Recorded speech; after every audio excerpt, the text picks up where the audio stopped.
Om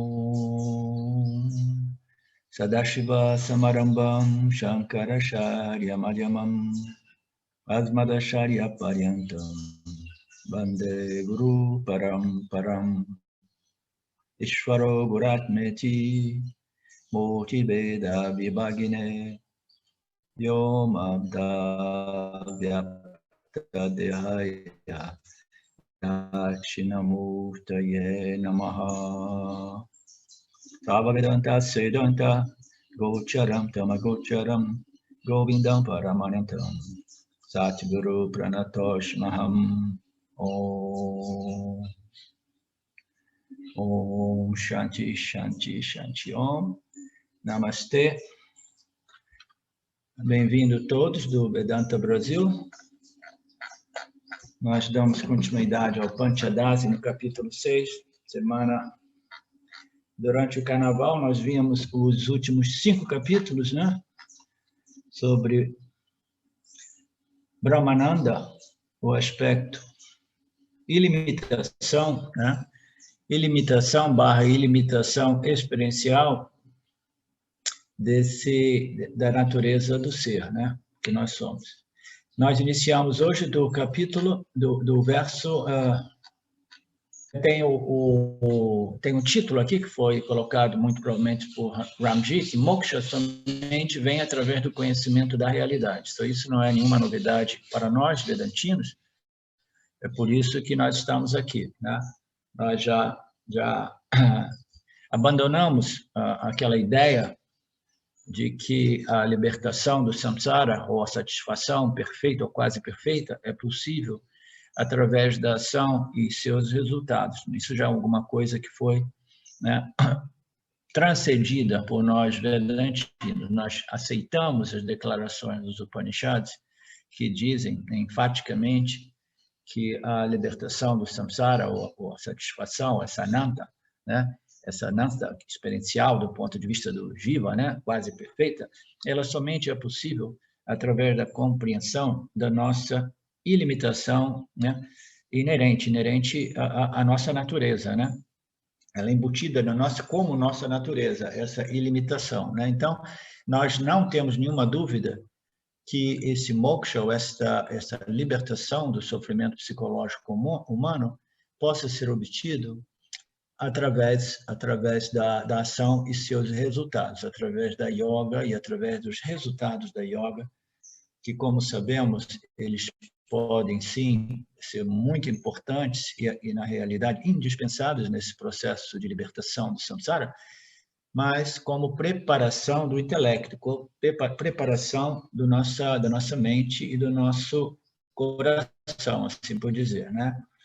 Então, nenhuma novidade a respeito desse título, que moksha somente é possível através do conhecimento da realidade não dual do ser, da existência, né? Que é a consciência. O verso 210 diz que a libertação, no entanto, só pode ser obtida através do conhecimento da realidade. E aí ele conclui com uma frase interessante. Ele diz: o sonho não termina até que o sonhador acorde, né? Então, o que isso significa dizer? Significa que não importa o quanto celestial, maravilhoso, doce ou favorável os nossos sonhos, né, e as nossas circunstâncias de vida possam ser, um sonho é sempre um sonho, né? É simplesmente parte desta ordem de realidade aparente chamada mithya, uma mera projeção aparente, que infelizmente é sujeita a modificação e mudança. Se um sonho pudesse ser estabelecido em mithya, e se um sonho celestial pudesse ser estabelecido e mantido de modo permanente em mithya, aí seria justificável, né, que nós estivéssemos buscando um punya perfeito ou um punya quase perfeito. Por quê? Porque dentro desse processo de obtenção de um sonho celestial, de uma circunstância extremamente favorável, se dentro disso existisse a possibilidade de que essa frutificação de minhas ações, de meus esforços, pudessem ser estáveis e permanentes, aí a gente diria, ok, é isso aí, vamos correr atrás de um sonho perfeito, um sonho quase perfeito, uma frutificação, uma manifestação dos resultados de minhas ações que possam produzir uma condição mental perfeita que permanece, ou um sonho perfeito, né? Um punya, uma condição punya. Existem pessoas que acreditam, né, que existem essas locas subjetivas, né? Celestiais, no qual a alma individual ela vai, né? Ela vai se transferindo de uma loca a outra, experimentando esses punhas. Mas os punhas, não importa o quanto elevados eles são sempre parte do sonho. A única realidade é a consciência que ilumina e revela toda e qualquer ordem de realidade, toda e qualquer experiência ou objeto que ocorra dentro do âmbito dessa luz da consciência, né? Então, o sonho não termina até que o sonhador acorde. Acordar do sonho simplesmente significa que você vê o sonho como alguma coisa que jamais irá te preencher, jamais irá te completar. Por quê? Porque um sonho é sempre sujeito à temporalidade e à mudança. Não é, Dulce? Um bom sonho, ele é sujeito à temporalidade e à mudança. Não importa o quanto esforço a gente procure fazer para estender o sonho, né? E, ao mesmo tempo, para retê-lo, mantê-lo indefinidamente, sem que ele se modifique, né? Ele sempre é sujeito à temporalidade e à modificação. Portanto, não vale a pena, né? Para nós que compreendemos esse sistema chamado Maya, que produz Ishvara, Jiva e Jagata, o mundo, a gente sabe que nada dentro de Nitya irá produzir essa ilimitação que somente é possível na medida em que nós nos reconhecemos como Satya. Em Nitya, no intelecto humano, nós temos a possibilidade de nos reconhecermos como Satya. Somente então nós podemos assumir, deixa eu mudar uma coisa aqui, né? A imagem está saindo toda hora. Somente então nós podemos assumir, né, a nossa identidade, natureza, que é ilimitada, que é a minha real natureza, né? A essência do Jiva é Paramatma, Jiva Atma, a Atma do Jiva é Paramatma, como nós dizemos sempre, como os Upanishads dizem, né? Deixa eu modificar aqui o slip.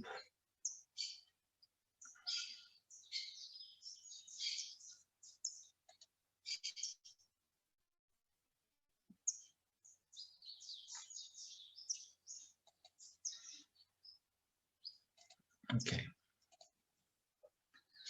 Portanto, a libertação só pode ser obtida através do conhecimento da realidade, que significa do conhecimento da realidade única, da realidade não dual, que tudo é somente a consciência, que é a existência de tudo, que concede a existência de tudo, a existência de tudo, e ela é uma sem nada além de si, portanto, ela é livre de limitação. Somente esse shift, essa mudança de identificação, nos permite acordar desse sonho. Qual é o sonho?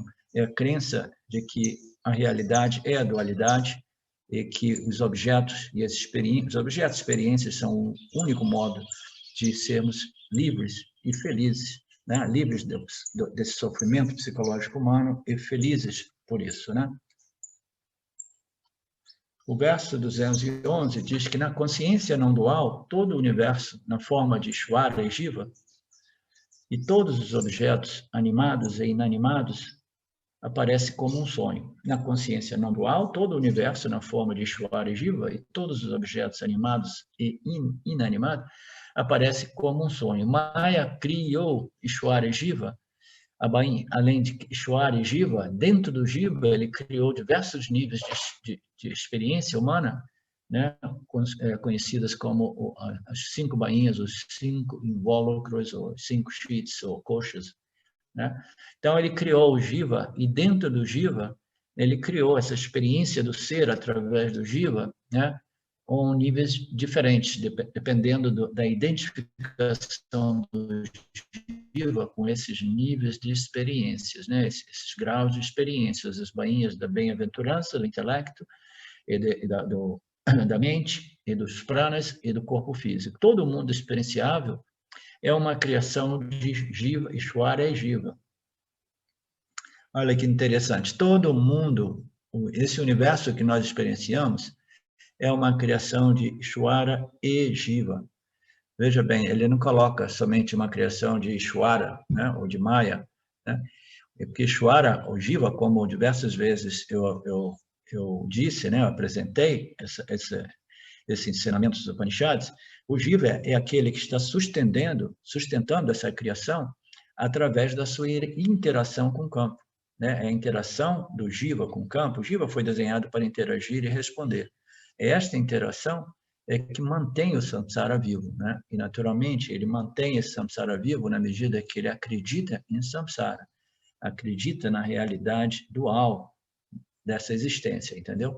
Então, na medida que nós acreditamos, o Jiva está fornecendo Ishvara todas as ações que são convertidas no corpo macrocósmico causal como corpo macrocósmico causal do mundo, e esse corpo macrocósmico permite a Ishvara manter, né, e remodelar, existe reformar, ou recompor, ou esqueci uma outra palavra que é mais adequada.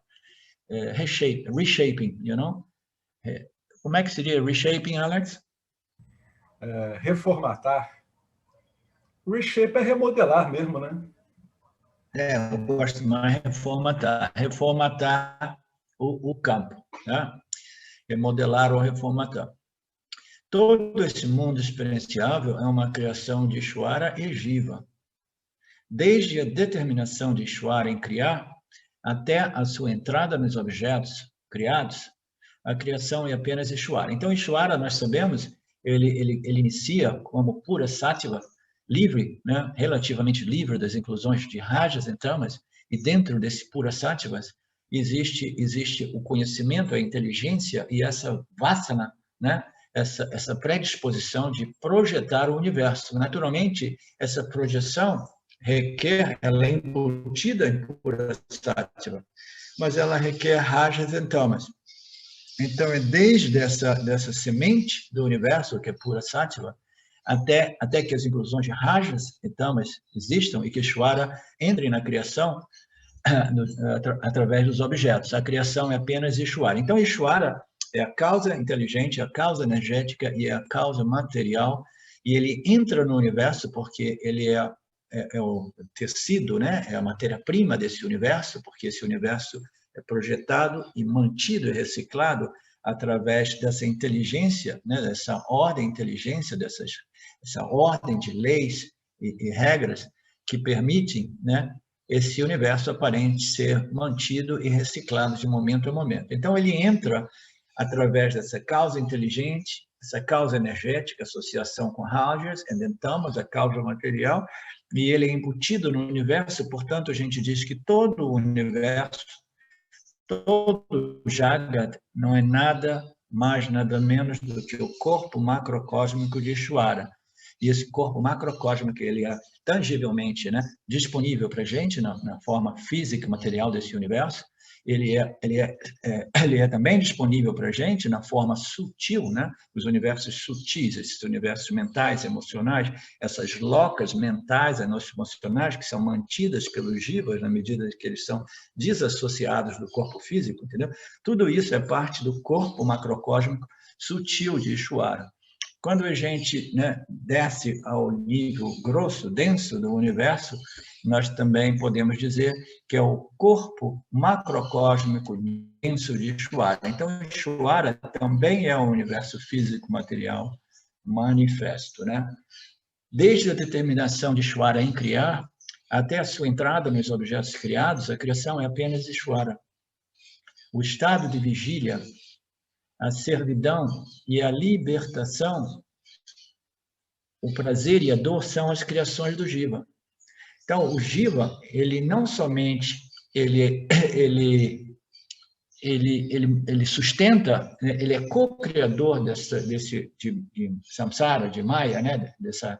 De Jagata, ele é um co-criador com Ishvara, mas ele aparece no estado de vigília e ele experiencia a servidão, a escravidão, a dor, né? E a limitação, e com o potencial de libertação. Ele experiencia os prazeres e dores da vida. Tudo isso é dito como uma criação do Jiva do ponto subjetivo do Jiva. O Jiva cria objetivamente, fornecendo a Ishvara as suas respostas, as suas ações, que irão compor e reconfigurar o corpo macrocósmico causal. Mas do ponto subjetivo, o Jiva cria também, porque é através do Jiva e através das suas vasanas que ele vai ter essa determinada experiência com Jagata, que irá produzir sentimentos e emoções de todos os tipos, né? Em outras palavras, sentimentos e emoções, experiências tanto de prazeres elevadíssimos como menos elevados, até experiências de simplesmente indiferença em relação àquele objeto, e experiências de dor profunda, né? E graus de dores profundas, menos profundas. Então, o Jiva, ele cria esse mundo subjetivo de prazeres e dores, né? Devido às suas vasanas, às suas ignorâncias, a crença de que eu preciso haver e eu preciso evitar os objetos de desejos e aversões, porque somente então eu posso restabelecer ou manter um certo nível de satisfação e segurança e prazer, né?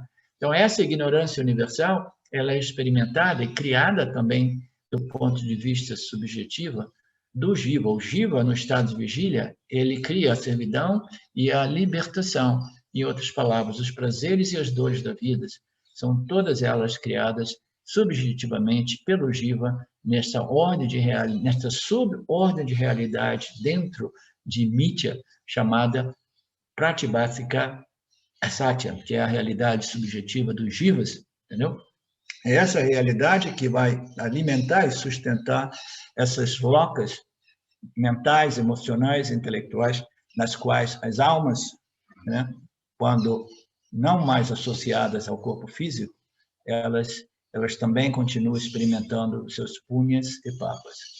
Então, punha e papa é inerente à experiência do Jiva, ele experiencia isso, e ele experiencia isso devido à crença na dualidade e na sua interação. Isso é uma função, né, das suas ações, é o resultado, é o efeito, né, a causa são as suas ações firmemente identificadas como fazedor de ação, e essas ações identificadas como tal, elas vão poder produzir inevitavelmente punha e papa. Essa é a realidade criada pelo Jiva em seu aspecto subjetivo. Anteriormente eu estava mencionando a contribuição do Jiva como co-criador do ponto de vista objetivo, no sentido que ele faz o que ele faz, ok? Subjetivamente ele tem desejos e medos e que o compelem a agir, mas quando ele faz o que ele faz, objetivamente ele está produzindo, né? Está produzindo essas vasanas no sistema de Ishvara. Aqueles que não conhecem a natureza da consciência não dual, sem associação, especulam inutilmente sobre os papéis de Jiva e Ishvara, os quais são apenas criações de Maya, né? Então, aqueles que não conhecem, aqueles que não foram além da compreensão religiosa, espiritual, dos fenômenos de Mitya, né? Existem muitos círculos espirituais que se exploram profundamente os fenômenos de Mitya, né? Essas ordens, esses planos, essas dimensões, né? Etc. Mas aqueles que não conhecem a consciência como substrato de tudo, todo esse nível dualístico, né, experiencial, sujeito a objetos, né, aquele que não compreende o substrato, a consciência, sem nenhuma associação com qualquer que seja o fenômeno de Mitya, esses indivíduos, eles passam uma vida especulando inutilmente sobre os papéis de Jiva e Ishvara, né, e a condição de Jagata, né, sem perceber que tudo isso é somente parte do sonho e que a gente só se liberta do sonho quando a gente acorda, né? Não importa o quanto a gente compreenda um sonho, somente quando a gente acorda do sonho, nós estamos livres, né, da realidade daqueles eventos que ocorriam dentro do sonho, né? Então, esse é o ponto aqui a respeito do sonho, da criação, as criações de Maya, a inutilidade, né, de compreender profundamente os papéis de Jiva, Ishvara e Jagata como meio de estabelecer uma condição que seja propícia a essa nanta permanente, entendeu? Porque, veja bem, nós dizemos, sim, por outro lado, as escrituras dizem sempre que compreender Ishvara, Jiva e Jagata e o relacionamento entre Ishvara, Jiva e Ishvara, Jagata, né? esse relacionamento, deixando de lado a consciência, entendeu? Se o indivíduo, quando ele entra no Karma Yoga e ele começa a compreender os efeitos de Maya, assim dizendo, Mitya nada mais é do que essa trindade, Ishvara, Jiva e Jagata. Compreender é a chave para acordar, para sair do sonho. O que é diferente de dizer compreender este relacionamento é a chave para produzir um punha dentro de Mitya que seja ilimitado, que liberte o Jiva da insegurança inata, inerente à sua experiência humana, entendeu? É diferente. Uma coisa é você compreender para transcender ou para acordar deste sonho, e a outra é compreender com o objetivo de tentar controlar o seu parabada karma e obter um ananda permanente, um ananda real dentro do irreal, né? Você jamais consegue beber as águas e satisfazer a sua sede através das águas de uma miragem no deserto, como nós sabemos, né? Então, Mitya nada mais é do que uma grande miragem, uma grande projeção, e nós jamais estabeleceremos essa satisfação, essa paz, esse shanti, né? esse ananda experiencial, através da manipulação do campo, em outras palavras, através das minhas ações, né? e os resultados obtidos através dessas ações. Então, aqueles que não conhecem o único modo de deixar o Mitya e tentam encontrar uma solução dentro de Mitya, né? através de especulações sobre os papéis de Jiva e Ishvara, né? e o mundo, os quais são criações de Maya. Maya é simplesmente uma ilusão, uma fantasia, uma projeção. Compreendendo que tudo isso é Maya, o indivíduo compreende que dentro de Mitya não existe solução. A única solução é compreender que Mitya é tão bom quanto inexistente, porque é simplesmente uma projeção aparente. É que somente a compreensão do substrato de Mitya como Satya permite ao Jiva, né, finalmente relaxar e desfrutar da sua natureza ananta, né? Alguma dúvida a respeito dessa passagem, desse verso? Esse verso são diversos versos combinados. Professor, você pode repetir, explicar um pouco melhor essa questão de encontrar Satya e Mitya?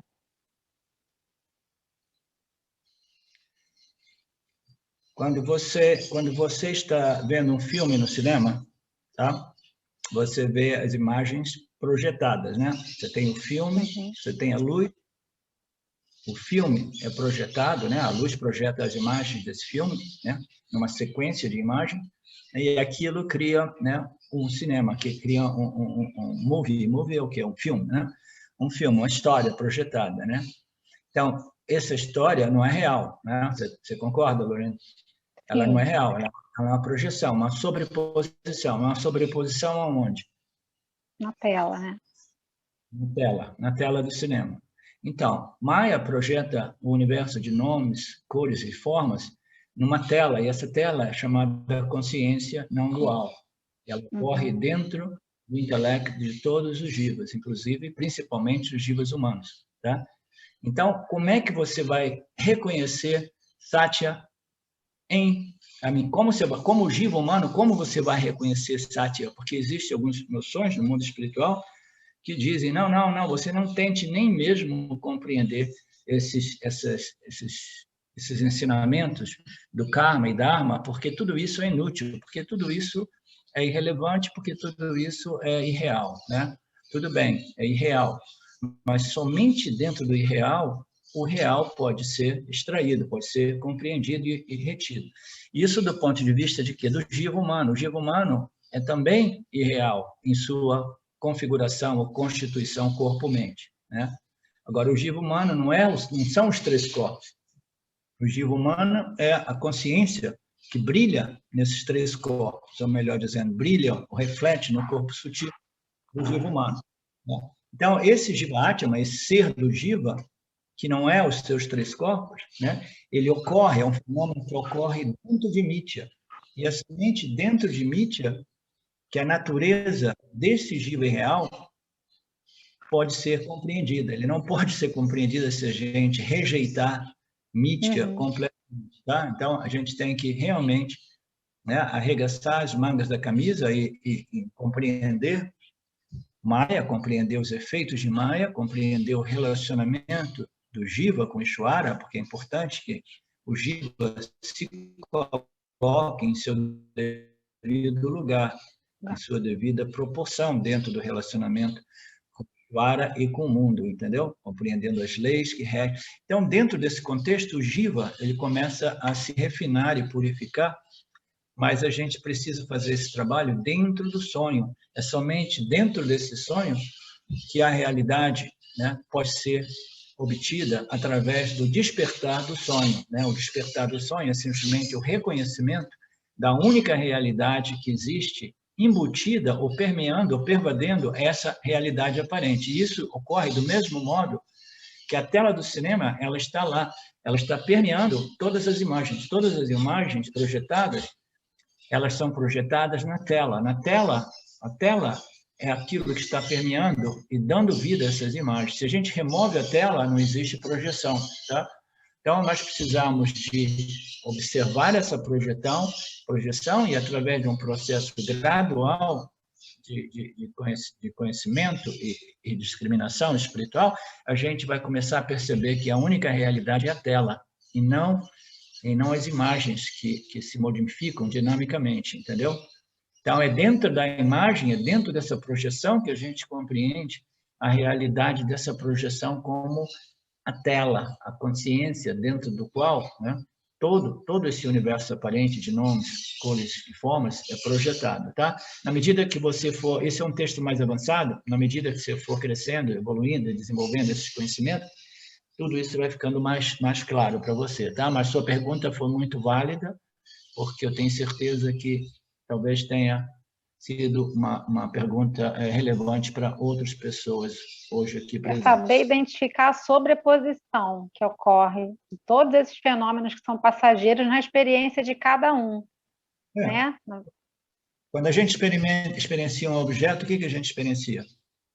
A gente experiencia o objeto e a gente experiencia o quê?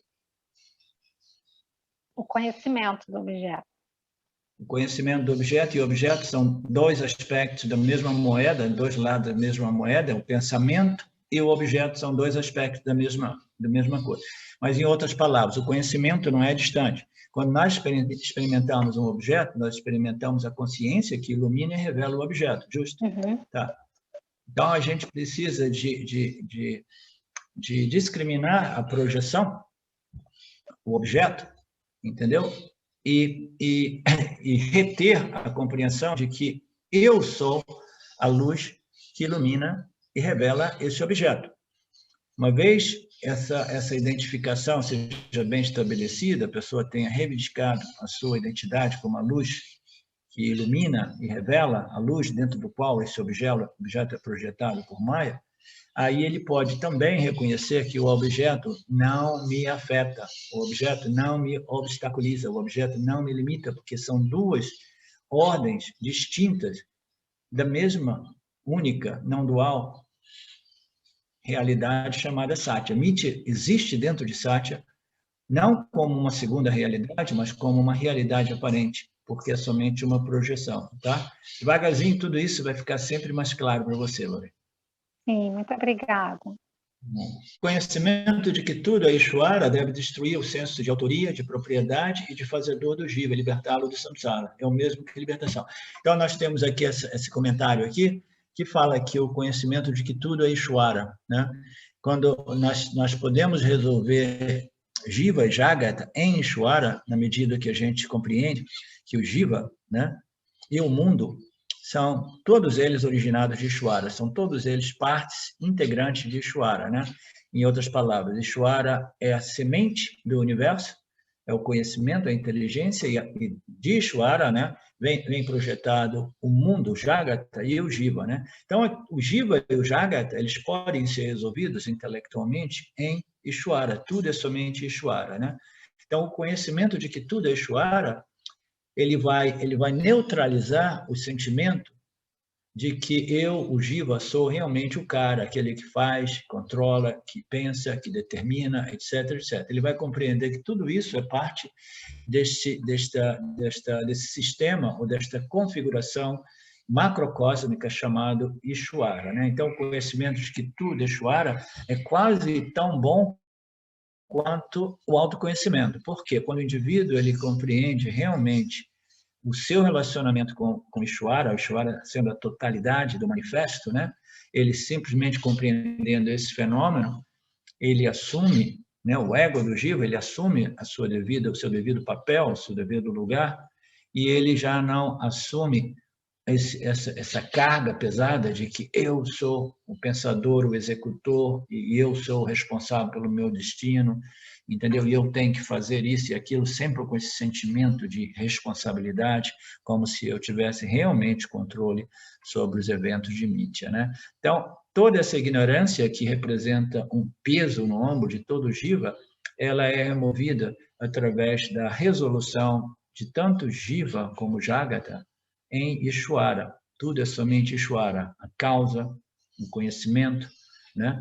O Senhor desse universo, né? Que aparece inicialmente como a inteligência, o conhecimento ou a semente deste universo, né? Pura Sattva. Então, o conhecimento de que tudo é Ishvara, ele vai gradualmente destruir esse ego que se sente o executor, fazedor, autor, pensador, entendeu? De todas as ações e controlador do seu próprio destino, né? Vai destruir esse sentimento de que eu e meu, né? E de fazedor do Jiva, e libertá-lo do samsara. É o mesmo que a libertação. Então, aqui e ali, nós dizemos, em algumas passagens do Gita, diz que Karma Yoga, um bom Karma Yoga, obtém, é quase tão eficaz e bom quanto o moksha do Aham Brahmasmi, tá? Então, você compreendendo Ishvara, o Jiva já se liberta de muitas dores decorrentes dessa ignorância mais densa, né? Essa ignorância densa, extremamente densa, é aquela que simplesmente não inclui Ishvara na sua equação de vida, na sua perspectiva de vida, no seu, né, visão de vida. Ele acha que ele é o centrinho do seu universo e ele precisa fazer o que for necessário para controlar a sua experiência, né? Doa a quem doer. Então, compreender Ishvara já é uma grande fonte de libertação, esse é o ponto, né? É quase tão bom quanto o conhecimento de Satya, o conhecimento Aham Brahmasmi.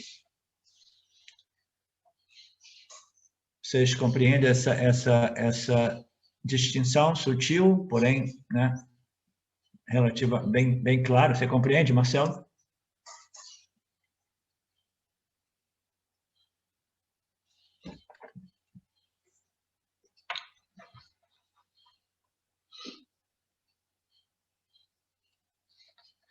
Entendeu? O verso 215 diz que endossamos aqueles que são dedicados à verdade.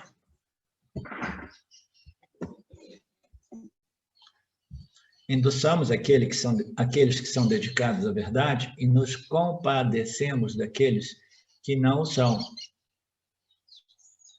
Mas não nos desentendemos com aqueles que não compreendem. Os adoradores dos objetos, como a relva, os seguidores do yoga, todos têm ideias incorretas sobre Ishvara, né?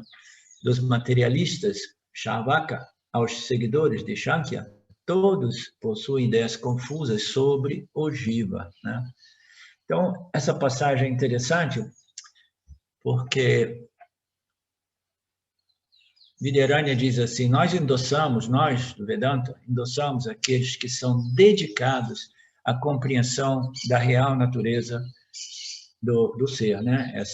A natureza não dual do universo, né? Nós endossamos, apoiamos, exaltamos, encorajamos e inspiramos aqueles que são dedicados a essa compreensão da verdade. E por outro lado, nós nos compadecemos daqueles que não possuem nenhuma inclinação à investigação a respeito dessa ignorância universal, que é a natureza da realidade, é a dualidade. E eu sou o corpo, né? Então, as pessoas que não têm esse impulso, não têm essa vássana espiritual investigativa a respeito dessa ignorância universal, elas simplesmente são pessoas que ainda não chegaram a esse nível, né, de desenvolvimento espiritual. Ele diz que nós nos compadecemos dessas pessoas que não compreendem, que não possuem essa base espiritual, mas jamais nos desentendemos com aqueles que não compreendem. O que ele está dizendo aqui? Ele está dizendo que a gente jamais entra em conflito com aqueles que não compreendem, né? Então, isso é uma coisa que serve em todos os níveis de conhecimento e compreensão. Aqueles que não compreendem determinadas coisas, seja ela a natureza não dual do ser, do eu, né? Aqueles que não compreendem, aqueles que não possuem nenhuma inclinação para investigar, seguindo a lógica apresentada pelos Upanishads, a gente não cria conflito, a gente não menospreza, a gente não diz, vocês são seres, entendeu? Mais densos ou menos espiritualmente elevados, a gente não faz nada disso. A gente simplesmente compadece deles sem criarmos conflitos ou sem tentarmos ver, como é que se diz? Argumentos com o intuito de convencê-los de qualquer coisa. No Vedanta, ninguém tenta convencer ninguém. A gente sabe que quando o indivíduo é maduro, ele naturalmente encontra o seu caminho aos Upanishads, entendeu? Essas declarações finais. Então, a gente não tem essa de marketing, de estender os conhecimentos, expandir e trazer mais pessoas para o Vedanta, como ocorreu recentemente. Algumas pessoas pensavam que fosse uma questão de marketing, de ir lá e transformar o mundo. Não.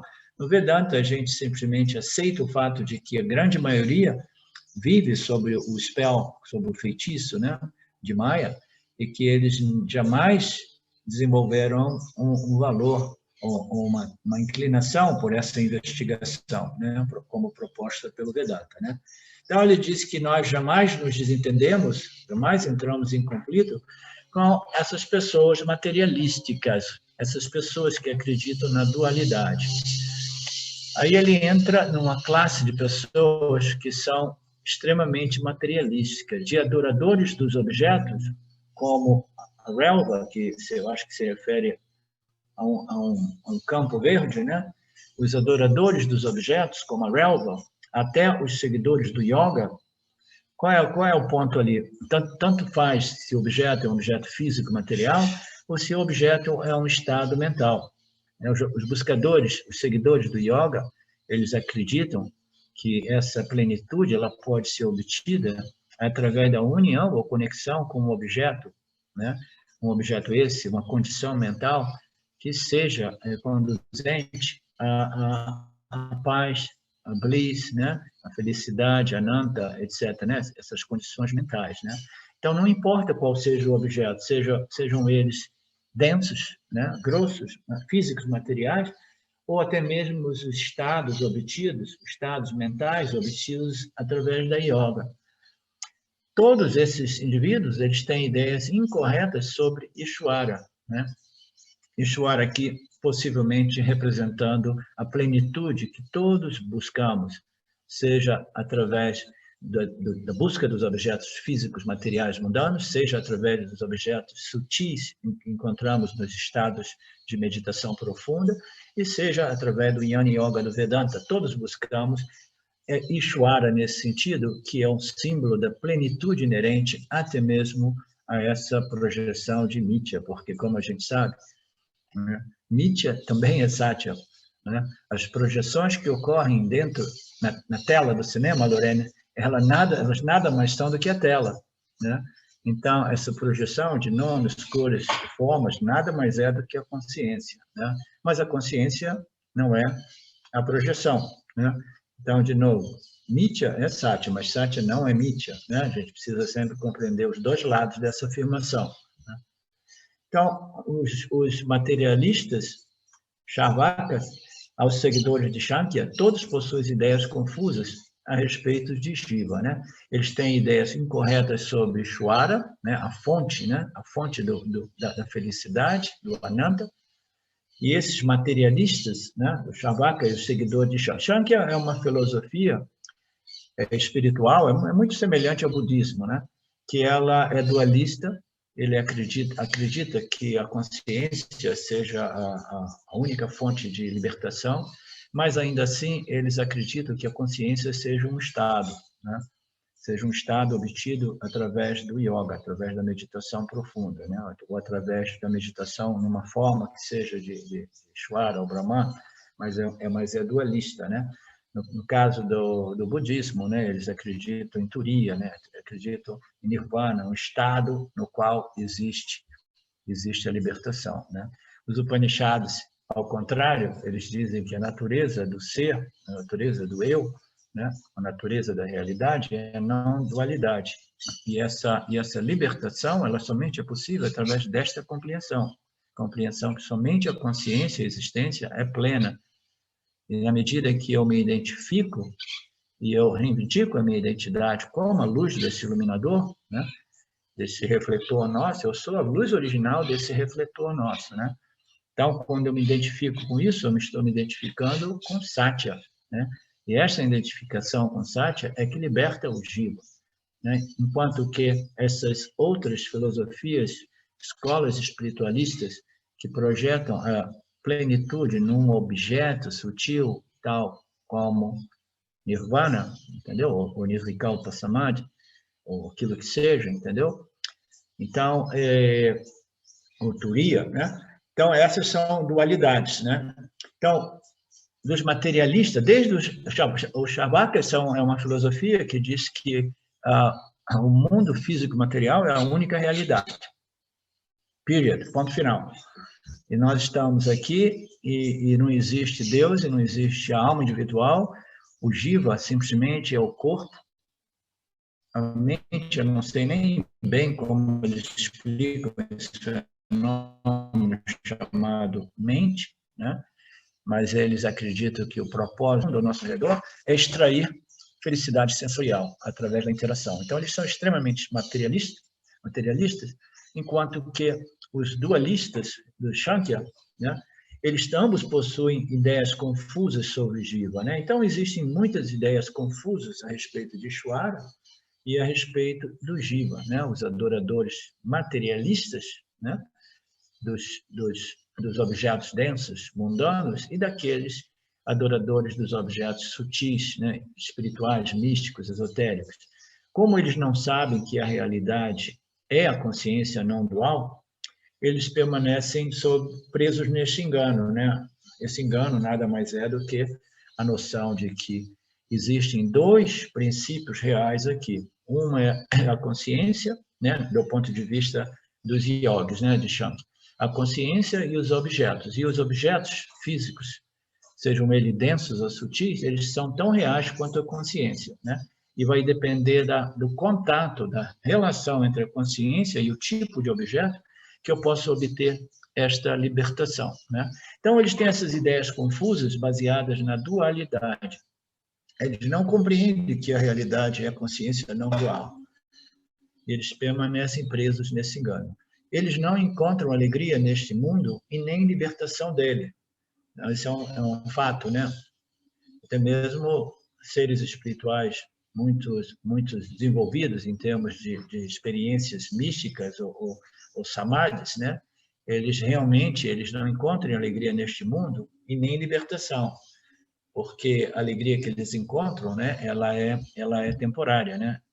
Até quando eles estejam em samadhi, eles se sentem plenos, tranquilos, livres de seus problemas, realizados, etc, etc. Mas no momento que as três energias se modificam em suas proporções, aquele estado já não é mais sustentado e eles novamente se sentem limitados e infelizes, né?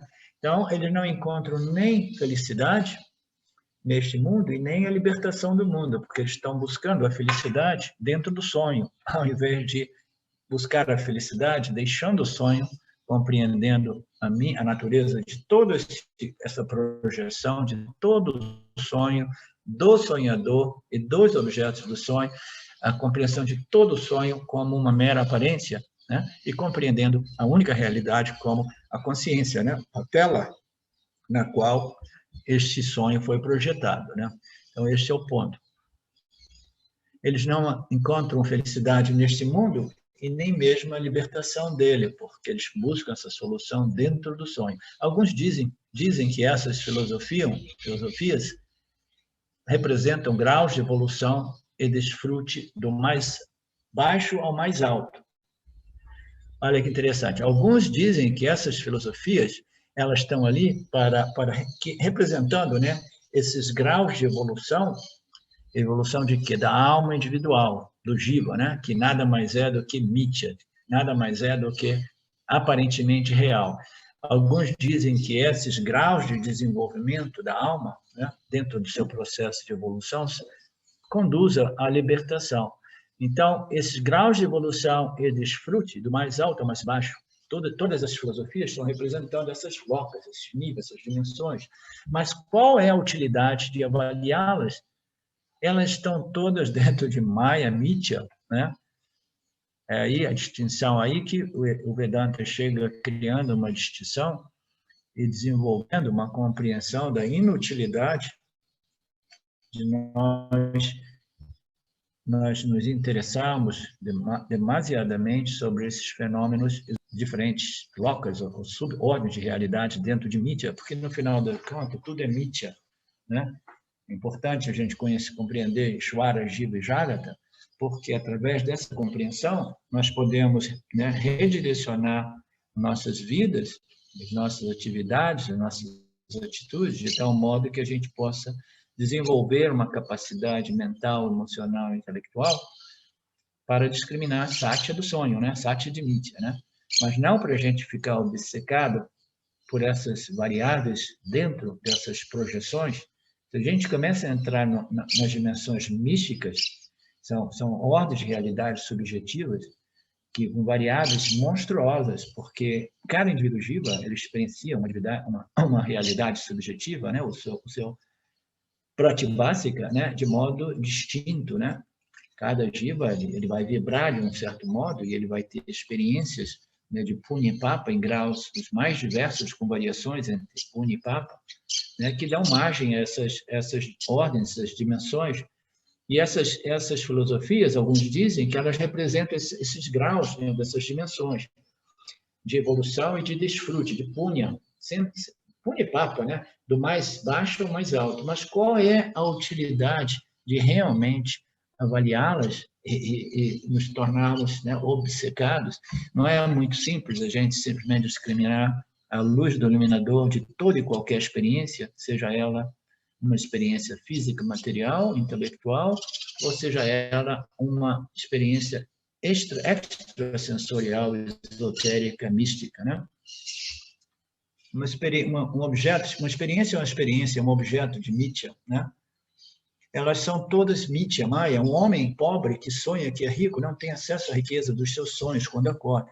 Então, o indivíduo que está preso em Mitya, preso em Maya, explorando, né, amarrado a esses fenômenos de Maya, de Mitya, né, que essas filosofias abordam, né, é um homem pobre que está sonhando que é rico. Ele jamais será rico porque a riqueza se encontra no estado de vigília, não no estado do sonho. Então, do mesmo modo, a riqueza nossa se encontra na compreensão da nossa natureza como Satya, não como no desenvolvimento, né, evolutivo de uma configuração em Mitya, entendeu? De tal modo que eu seja um jiva perfeito ou quase perfeito. Não existe a perfeição em Mitya. Existem as três gunas, uma revelando, a outra ocultando e a outra projetando. E dentro dessas três energias, nós precisamos desenvolver um intelecto dominado por um pouco mais de Sattva para compreendermos a natureza Satya, que é o substrato de Jiva, Ishvara e Jagata. mas a gente não precisa ficar amarrado na ideia de que essa evolução ou purificação, ou elevação, ou refinamento do jiva, seja o nosso goal, né? A busca interminável, né? Muitas pessoas ficam presas nessas noções. Então, no final do 215 a 218, nós temos um comentário aqui que vale a pena observar. Diz que a evolução ocorreria apenas no samsara. Antes ele falava sobre a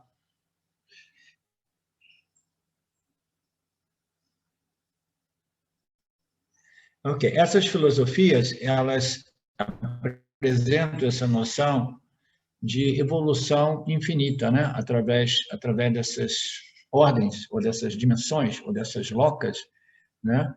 Nas quais, né, tem no esoterismo, a gente encontra muito dessas narrações, né?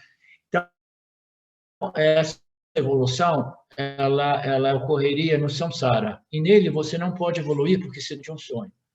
Então, essa colocação aqui, ela é interessante, eu gostaria de comentá-la, dizendo, porque ela dá margem à confusão. Esse processo evolucionário, né, ou de elevação, ou purificação, ou refinamento do jiva, né, da alma individual, essa evolução, ela ocorre, sim, dentro de mitya, dentro de samsara. E em samsara não pode existir evolução, ele não pode evoluir. Eu diria que essa foi uma frase que um pouco infeliz, porque dá margem à confusão. Na verdade, é somente dentro de mitya que a alma individual pode evoluir, entendeu? Ela pode evoluir até que ela possa realmente compreender a única realidade dentro de mitya, né? E deixar o sonho a ideia de que essa purificação possa um dia, essa evolução, esse crescimento, possa um dia produzir, dualisticamente falando, essa plenitude, essa felicidade buscada por todos. Tá? Então, essa evolução, ela ocorreria no samsara e, em realidade, ela ocorre no samsara. Por quê? Porque em satya não existe evolução, porque a consciência sempre foi e sempre será plena, independentemente das noções que ocorrem dentro do intelecto do jiva humano, em busca da plenitude experiencial. Né? O ser de Satya, a consciência, Satchitananda, ela não evolui, ela não involui, ela não é sujeita a modificações e ela é sempre plena, inteira, completa. Tá? Então, se existe evolução, existe em mitya, em samsara. Então, a evolução ocorre sim em samsara e é nele que o jiva pode evoluir, até que ele possa deixar o sonho, e esse sonho inclui todos esses níveis de desenvolvimento, né? Intelectual, mental, espiritual, todas essas diferentes locas, né? ou níveis de purezas, elas jamais vão produzir esta libertação. O único modo de obter essa libertação é a compreensão da luz do iluminador, né, que ilumina todas essas dualidades, todas essas ordens dualistas, na qual ocorre uma entidade experienciadora e um mundo de objetos a serem experienciados. Então, essa dualidade, dentro dessa dualidade, qualquer que seja a densidade ou a vibração, ou o nível, né, o nível energético delas, né, elas realmente permitem ao indivíduo deixar o sonho. O sonho só pode, deixar o sonho só ocorre quando o indivíduo perde interesse em todas essas locas e ele se volta para a luz do iluminador, reconhece e reivindica. Portanto, a evolução ocorre no samsara até que o intelecto humano seja desenvolvido a ponto de fazer essa discriminação, introspecção, né? E reconhecimento e reivindicação da sua realidade, da sua natureza infinitamente não limitada, como Satya, a luz do iluminador, né? A luz da consciência. Né? Então, ou você está fora, né, do sonho, ou você está dentro do sonho. Né? A evolução infinita mantém o indivíduo dentro do sonho, mas a evolução relativa é necessária para que o indivíduo possa compreender que ele é aquilo que jamais evolui ou involui, que é a consciência. Ficou claro esse esclarecimento? Fernanda, ficou claro? Ficou claro? Ok. Se você dorme acorrentado em uma prisão e sonha que está livre, ao acordar, a liberdade dos seus sonhos não se aplica a esse estado de vigília, naturalmente, né? Você está dormindo, está sonhando, você se sente preso. Você, quando acorda, você diz, ainda bem que foi um sonho, né? Nenhuma filosofia de Nietzsche, elevado ou não, o libertará. Nenhuma filosofia que ocorra dentro da nossa experiência do sonho nos libertará do sonho, né? Nós precisamos de uma filosofia fora do sonho, né? No estado de vigília, porque é somente no estado de vigília que o indivíduo ele pode submeter o seu intelecto a esses ensinamentos revelados por Ishvara. O verso 219, portanto, os investigadores não devem se envolver em disputas sobre a natureza do Jiva e Ishvara, né?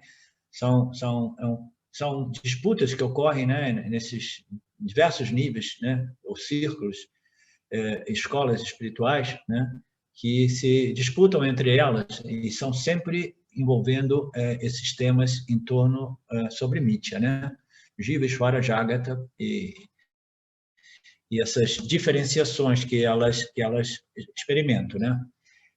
Portanto, os investigadores de moksha, né, os buscadores de busca, não devem se distrair, uma palavra melhor, se envolver e se distrair em essas análises e disputas daquilo que é simplesmente Maya, Mithya, uma mera projeção, né?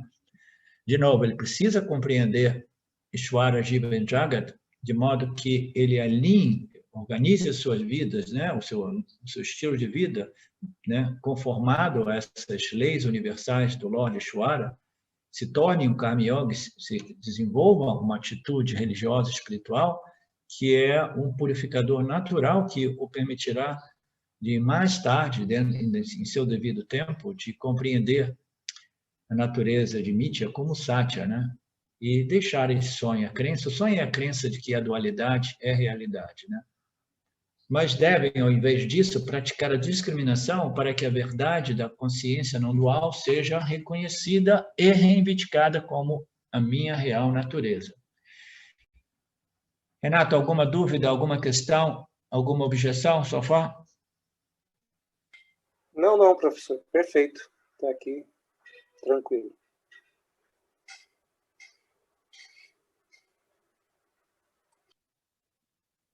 Maya é uma vaca que realiza desejos.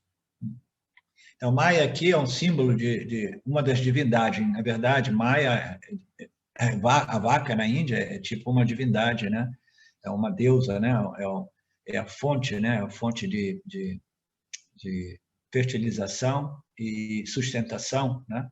do mundo, né? do indivíduo, né? Do Jiva. Então, ela é adorada. Maya é como uma vaca que é ali pronta a realizar os desejos. O Jiva e Ishvara são os seus dois bezerros, né? Então, a Maya, como essa vaca, é um símbolo, né? É o símbolo da origem do universo, e Jiva e Ishvara são os seus dois bezerrinhos. Aí ele diz, beba o leite da dualidade como você desejar, mas não existe diferença entre Jiva e Ishvara. O espaço entre um objeto e outro objeto e o espaço dentro de um objeto são o mesmo. Esse verso parece que contextualizar, ele coloca Ishvara como Brahman, como consciência Satchitananda, né? Você beba o leite da dualidade como desejar, mas se você for analisar a sua experiência, você vai resolver Jiva e Ishvara em Brahman. Não há diferença entre Jiva e Ishvara somente na medida em que Jiva e Ishvara são a Satchitananda, consciência e existência infinitamente não limitadas, sobrepostas por esses dois objetos, essas duas noções, né? Uma é Ishvara, o Criador, e Jiva, o agente experienciador da criação, né? Então, os Jiva e Ishvara são como dois bezerros. Beba o leite, você, Jiva, beba o leite da dualidade como você desejar, significando dizer, você desfrute, né, dos seus desejos realizados a partir de Maya, de vaca, né, da sua adoração por Ishvara, pela vaca, mas saiba que Ishvara e o Jiva eles são a mesma coisa, não existe diferença, porque ambos são a consciência. Do mesmo modo que o espaço entre dois objetos é o mesmo, e até mesmo o espaço que pervade ambos os objetos é o mesmo, né? E Brahman, a consciência a existência, ela permeia esse conceito, objeto, né? Ishvara e Jiva, né? Tudo isso ocorre dentro do âmbito daquilo que nós somos, né? A consciência e a existência, né? Beba o leite da dualidade como você desejar. Isso é uma passagem interessante, né? A gente quer extrair esse leite, esse néctar, né? Esse punha, a partir das nossas interações dualísticas, né? E a gente pode desenvolver muitos créditos de punhas elevadíssimo, né? De tal modo que a gente possa, né, encher a cara desse leite, né? Beba desse leite, beba do leite punha, né? Como você desejar, dentro dessa dualidade, você e as suas ações e os resultados de suas ações. Mas saiba que não existe realmente diferença entre Jiva e Ishvara, né? Porque Jiva e Ishvara são meras projeções naquilo que é o substrato de ambos, que é Brahman, consciência e existência, né? Aí aparece novamente a analogia do espaço, que é uma das analogias mais interessantes, mais bonitas e completas para descrever a natureza da consciência, aquilo que pervade tudo, como substrato de tudo, substrato de Deus, do indivíduo e do mundo, né? Tudo isso é pervadido pela consciência, do mesmo modo que o espaço pervade tudo, todos os objetos, sejam eles densos, materiais e sutis, o espaço é sempre ali pervadido.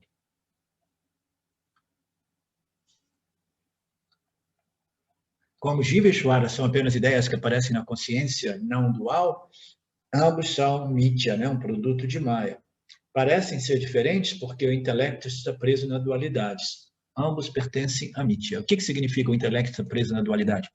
O intelecto está preso na dualidade, ele acredita, né, fielmente, né, firmemente, que a dualidade é real e que eu, né, sou o indivíduo e o objeto ocorre fora de mim, né, imediatamente nós temos essa dimensão tempo, espaço, né, definida através dessa identificação com o quê? Com o nosso corpo, né?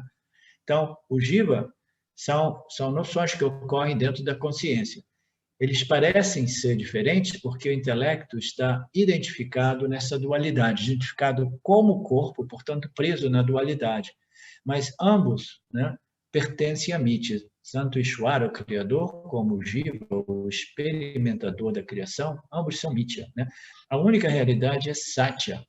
E Satya também é Mithya, mas Mithya não é Satya, né? O Mithya é Satya, mas Satya não é Mithya. A realidade é Satya. Satya e Mithya. Esse Satya e Mithya também dá margem para muita confusão. A realidade é Satya, ok? E quando Mithya é projetado em Satya, nós podemos dizer que Mithya também é Satya, ok? Que Mithya é Satya. Mas Satya jamais é Mithya. Satya é a única realidade e Mithya é uma realidade aparente. Portanto, eu convido vocês de modificar esse comentário, porque ele dá margem a muita confusão. A realidade é Satya, Mithya é somente uma realidade aparente, ok? E quando nós dizemos que Mithya é Satya, né, então nós podemos dizer que Satya, né, que tanto Mithya como Satya, ambos são reais no ponto de vista de que somente Mithya é uma projeção em Satya, mas a gente jamais pode dizer que Satya é Mithya, porque Mithya é simplesmente uma sobreposição aparente, ok? A gente tem que tomar cuidado com essas passagens assim, que não são muito bem desenvolvidas e elaboradas, né? A realidade é somente Satya, Mithya é parte dessa realidade aparente.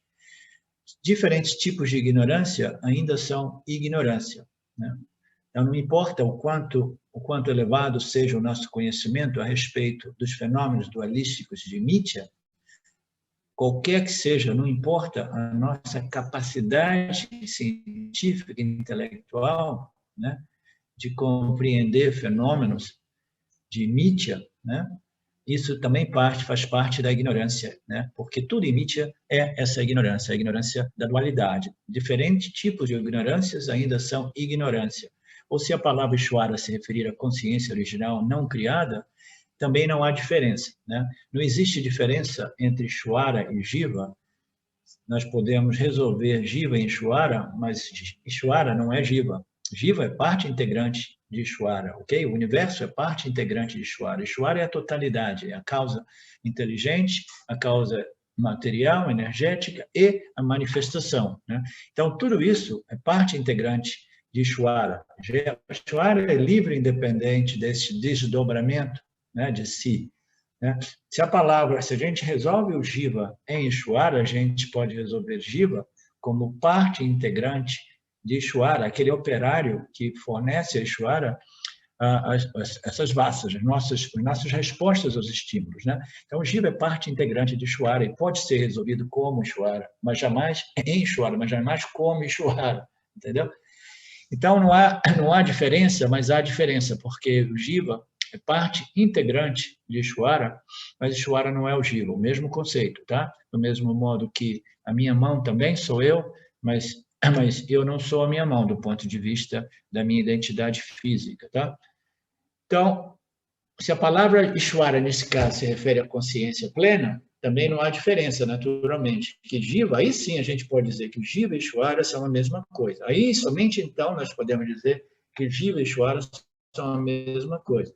Porque tanto Jiva e Ishvara, eles são resolvidos em Brahman como Brahman, em consciência e existência como consciência e existência, infinitamente não limitada.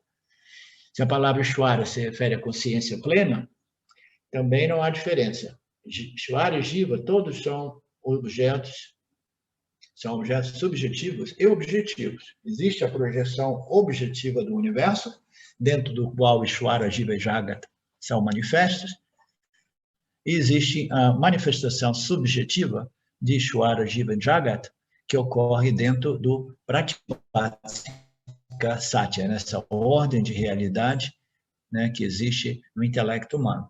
Então, Ishvara e Jiva, todos os objetos subjetivos e objetivos, também nada mais são do que a consciência plena, original. Ela pervade todos os objetos e até mesmo as ideias dos objetos, ferramentas de ensino, né? A única realidade é Satya, como nós dizemos, né? Isso aqui, esses comentários aqui são um pouco confusos. Alguém ficou confuso? Eu tentei dar uma melhorada para clarificar um pouco mais. Alguém tem dúvida? Tânia, você tem dúvida a respeito dessa passagem? Vê se eu entendi. O Jiva e o Ishvara, né, quando eles estão dentro, se eu estou olhando do sentido onde eles estão dentro de Brahman, então eles são unidades separadas. Mas se eu estou com foco em tudo, é uma coisa só, porque Brahman permeia tudo. Então depende do meu foco, de que sentido que eu estou olhando essa situação. É isso? Se você olha para Ishvara, Jiva e Jagata, o mundo, do ponto de vista da consciência, então todos esses três elementos são somente projeções aparentes dentro do âmbito da consciência, a única realidade, né? Então você viu que Jiva e Jagata, eles são Ishvara, Jiva, eles são aparentemente reais e eles se resolvem na minha consciência, como consciência, porque do mesmo modo que as imagens na tela do cinema, elas são resolvidas na tela. A tela é a única realidade, as imagens são projeções aparentes, né?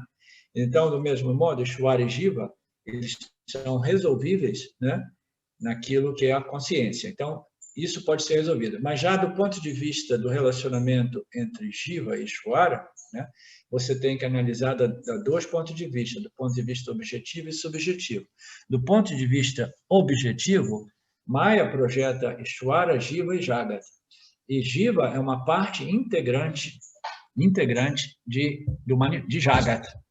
Jagata é Ishvara manifesto. Então, Jiva é parte integrante de Ishvara e ele integrando Ishvara na sua experiência e compreensão do mundo, entendeu? E da sua experiência humana, ele resolve a maior parte das aflições inerentes ou recorrentes, entendeu? Desta não compreensão da sua interação ou integridade com Ishvara, porque o Jiva é uma parte integrante de Ishvara, entendeu? É um operário, um soldadinho que foi desenhado por Maya para experimentar, conhecer e responder aos estímulos que ocorrem do campo. E esses estímulos que vêm são parte dessas leis precisas, chamadas leis éticas kármicas psicológicas, né? Então, o Jiva experiencia os resultados de suas ações e Ishvara concede tais resultados com uma precisão incrível, né? Porque é um sistema feito de pura inteligência, na qual não existe imagem de erro, né? Então, essa compreensão de Ishvara, Jiva e Jagata, ela é importantíssima do ponto de vista subjetivo, né? Kármico, psicológico do Jiva também, né? Porque ele compreende esse relacionamento, ele compreende que existe Deus dentro da minha realidade pratibhástica, da minha realidade subjetiva, e eu compreendendo que existe esse Deus, não só objetivamente, como a projeção de Maya. Pá, eu preciso de um criador, de um agente experienciador e uma criação. Pum! Né? Mas o Jiva, ele vai desenvolver méritos espirituais para começar a desenvolver subjetivamente a sua própria compreensão de Ishvara e do campo dármico. E ele vai adequando as suas ações às leis universais que regem esse campo. E assim fazendo, ele vai desenvolvendo, né, esses punhas espirituais que vão convertendo, né, vão purificando o intelecto até que ele compreenda que tanto Jiva quanto Ishvara, quanto o mundo, são meras projeções aparentes, que a única realidade é a consciência que brilha em seu próprio intelecto, né? Então, essa é a compreensão subjetiva do Jiva, dessa trindade, Ishvara, Jiva e Jagata, né? Então, dependendo do ângulo, se a gente vê da perspectiva de Jiva, né, ele compreende isso subjetivamente. Do ponto de vista de Maya, essa trindade existe objetivamente, entendeu? É o que é, entendeu? Precisa de um criador, uma criação e um agente que experimente a criação.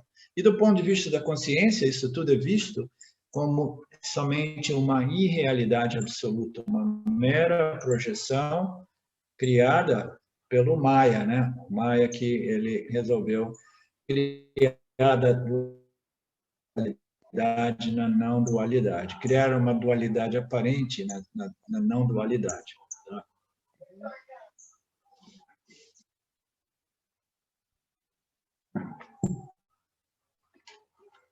O verso 238. A realidade não dual, conforme revelada pelas Escrituras, existe. A realidade não dual, conforme revelada pelas Escrituras, existia antes mesmo da criação. Ela existe agora e continuará a existir indefinidamente, após o fim da criação. Após a libertação do Jiva, Maya continua a operar, mas não afetando esse Jiva Mukta, né? O indivíduo que compreendeu a sua real natureza como Satya, né?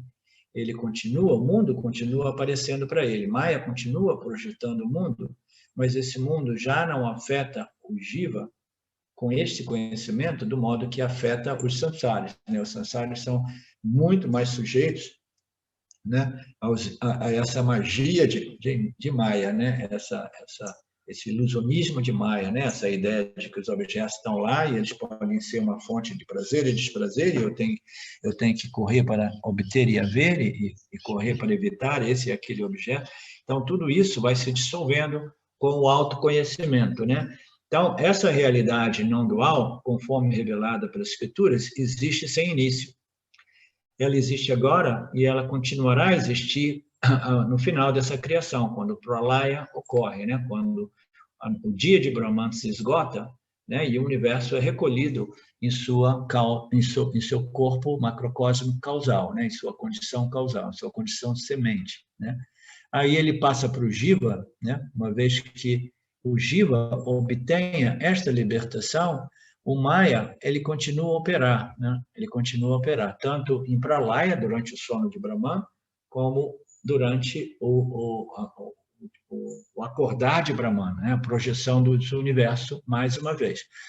Ele, naturalmente, quando o Brahman dorme, o Maya permanece ainda lá como a semente potencial do universo, esperando as condições propícias para, mais uma vez, se manifestar, né? Então, o Jiva permanece ali e todos os outros objetos, todos os conhecimentos e leis permanecem dormentes na mente macrocósmica não manifesta de Maya, e ela se projeta, né, na medida que o momento é propício para o retorno desta projeção aparente. Então, Maya continua a operar, né, em ambos manifestos, manifesto ou unmanifesto, ou não manifesto, mas, de qualquer modo, para o Jiva Mukta, Maya já não ilude como ilude os samsaras, entendeu?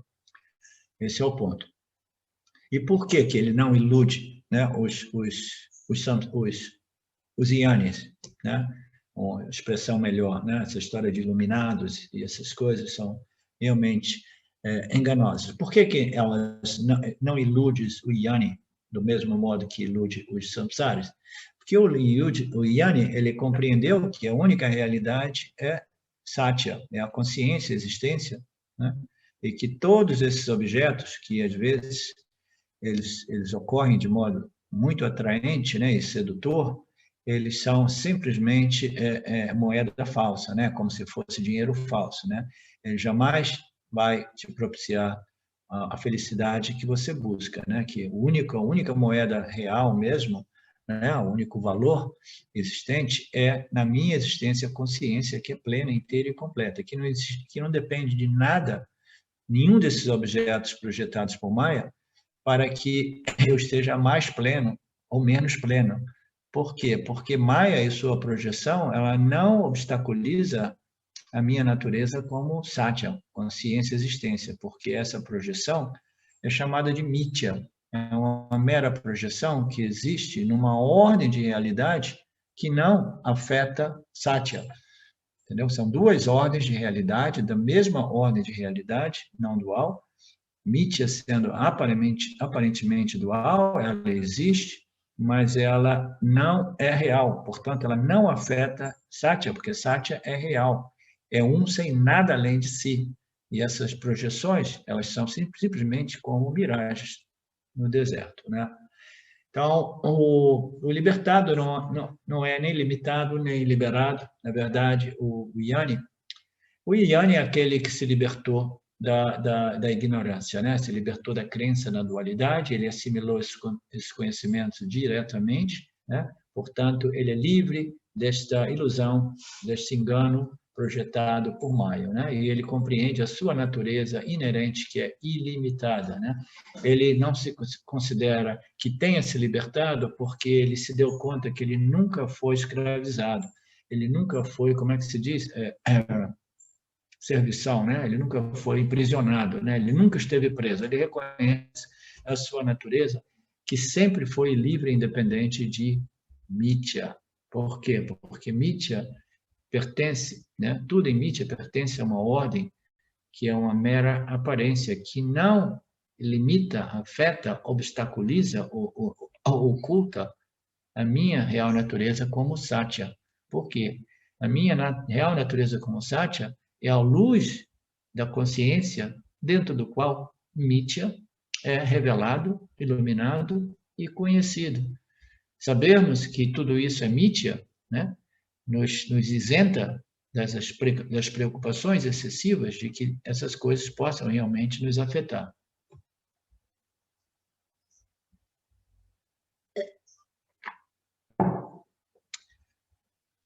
Alguma questão aí? E uma dúvida?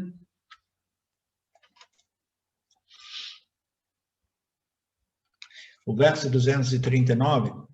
Alguém que diz que o mundo é Mithya e ainda assim se envolve em atividades mundanas com a ideia de que ele possa ganhar algo que o complete, não é realmente a yani, né? Então, alguém que diz que não, eu sei, o mundo é Mithya, etc., eu compreendi, essa compreensão é firme e é muito clara, né?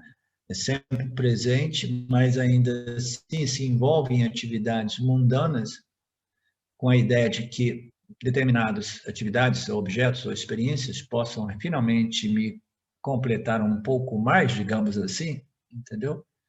Então, essa pessoa não é realmente um Jnani, ele ainda está sofrendo de algum tipo, né? Ou é um Jnani ainda com inclusões, né, de rajas e tamas que de vez em quando projetam valores em alguns objetos, né?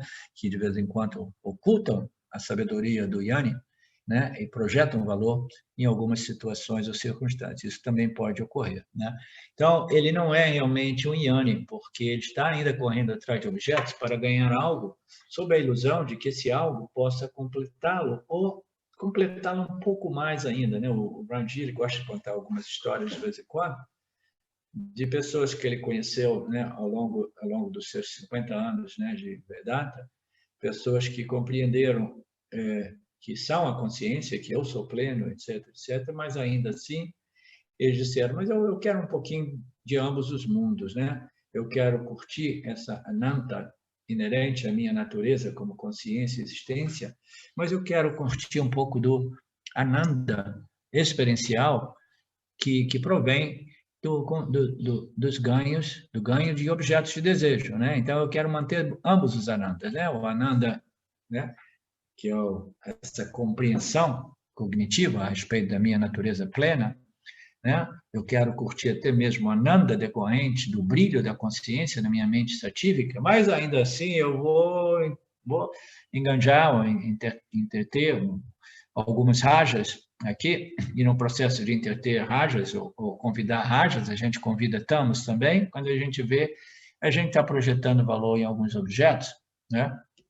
Aí a gente está preso de novo nessa ideia enrustida, nessa ignorância enrustida de que talvez alguma coisa. Então o Ranjit dizia com algumas pessoas, né, dizia assim, não, eu quero um pouquinho do Ananda do mundo também, deixa eu entrar em Mitya e começar a buscar Ananda através de algum objeto, algum relacionamento, alguma situação, circunstância, etc. Aí quando a pessoa vê, ela em geral, o Jnani, rapidamente ele se dá conta, ele fala, não é por aí, deixa eu recolher o meu time de campo, entendeu? E voltar para o meu satya, né? Voltar para as escrituras, me manter focado nesse autoconhecimento, neutralizando a ideia de que eu possa me tornar um pouco mais pleno e completo através de qualquer que seja o ganho.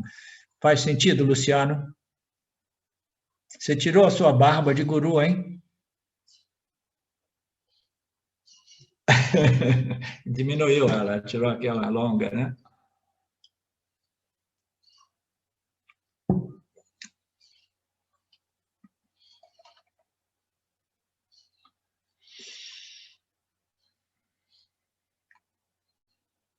Alguém que se diz, aquele que sabe, eu sou a consciência, é livre para agir ou não agir.